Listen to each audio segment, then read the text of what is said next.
बात की। और विकसित भारत के जो 4 स्तंभ हैं उन्होंने उन्होंने किसानों का जिक्र भी किया। लेकिन वास्तविकता यह है अध्यक्ष महोदय, पिछले 35-40 दिनों से अनियन के एक्सपोर्ट पर पाबंदी लग चुकी है। और अनियन एक्सपोर्ट पर पाबंदी लगने की वजह से, प्याज के निर्यात पर पाबंदी लगने की वजह से मेरे महाराष्ट्र के प्याज उत्पादक किसानों का 2000 करोड़ रुपयों का नुकसान हुआ है। और इस पाबंदी की वजह से भला हो रहा है पाकिस्तान के किसानों का, क्योंकि मिडिल ईस्ट का मार्केट हो, यूरोप का मार्केट हो, यह पूरा पाकिस्तान अनियन ग्रोअर फार्मर्स के हाथ में चला गया है। और पाकिस्तान के किसानों को उनके प्याज का दाम मिल रहा है, लेकिन मेरे किसान को अपना प्याज 8 से 10 रुपए किलो के दाम में बेचना पड़ रहा है। हमने सरकार से सुना था कि पाकिस्तान की कमर तोड़ देंगे, ये तो इस निर्णय की वजह से पाकिस्तान के किसानों को भला हो रहा है, कमर मेरे किसानों की टूट रही है। यहां पे महामहिम राष्ट्रपति जी ने किसानों की आय दुगनी होने की बात की। अध्यक्ष महोदय, मैं कुछ आंकड़े बताना चाहता हूं कि 2013 में डीएपी की एक बैग थी, उसकी कीमत थी 560 रुपए। 2024 में डीएपी की बैग की कीमत है 1100 रुपए। जो लागत की मजदूरी थी प्याज के लिए, उसकी कीमत थी 5000 रुपए, आज लागत की मजदूरी जाती है 11000 रुपए। आज 2013 में प्याज बिक रहा था 20 रुपए किलो में, आज प्याज बिक रहा है 8 से 10 रुपए किलो में। 2013 में सोयाबीन बिक रहा था 6000 रुपए क्विंटल के दरों में, आज सोयाबीन बिक रहा है 4500 रुपए क्विंटल के दरों में। तो किसान की आय दुगनी हुई या 2 गुने से ज्यादा घट गई है?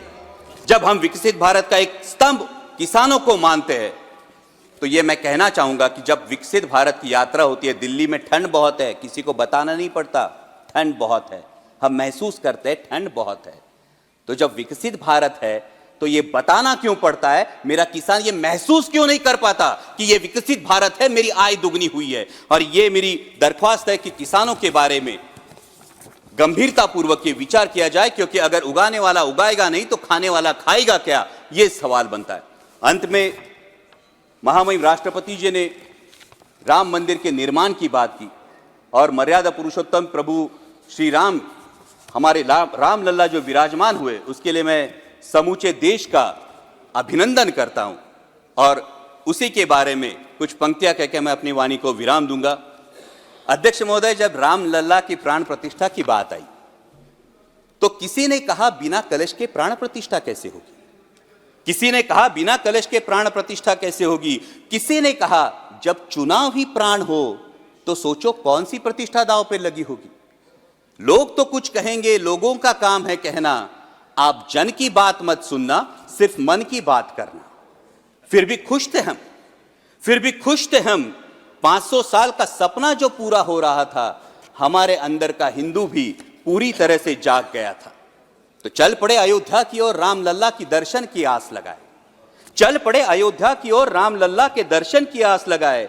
जो सामने नजारा देखा वो देखकर दंग रह गए। वो 3 मंजिलें, 400 खंबे, 32 सीढ़ियां, जय श्री राम का नारा लगाते हुए हम सीढ़ियां चढ़ने लगे। राम लल्ला से क्या गुहार लगाए ये सोचने लगे। पहली सीढ़ी पर याद आई महंगाई, पहली सीढ़ी पर याद आई महंगाई, दूसरी पर देश में बढ़ती बेरोजगारी, तीसरी पर पत्रकारिता की चरण चुंबकता, चौथी पर सेंट्रल एजेंसीज की संदिग्ध भूमिका। हर सीढ़ी पर कुछ न कुछ याद आ रहा था, हर सीढ़ी पर कुछ न कुछ याद आ रहा था। कहीं 15 लाख का जुमला, कहीं किसानों का आक्रोश था, कहीं महिला कुश्तीगिरों की वेदना थी, कहीं सालाना 2 करोड़ रोजगारों का वादा था, कहीं बढ़ती सांप्रदायिकता थी, तो कहीं चुनिंदा पूंजीपतियों पर मेहरबान हमारी सरकार का चेहरा था। इस वास्तविकता ने झंझोड़ने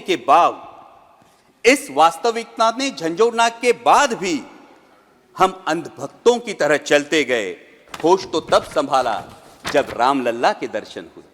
हमें नतमस्तक देख राम लल्ला मुस्कुराते हुए बोले, हमें नतमस्तक देख राम लल्ला मुस्कुराते हुए बोले, मैं कल भी था, आज भी हूं, कल भी रहूंगा। जितना इस मंदिर में हूं उतना ही तुम्हारे मन में रहूंगा। लेकिन याद रखना हमेशा मैंने त्रेता युग में रामराज जलाया था, तुम कलियुग में जीते हो जहां संविधान ने गणराज जलाया है।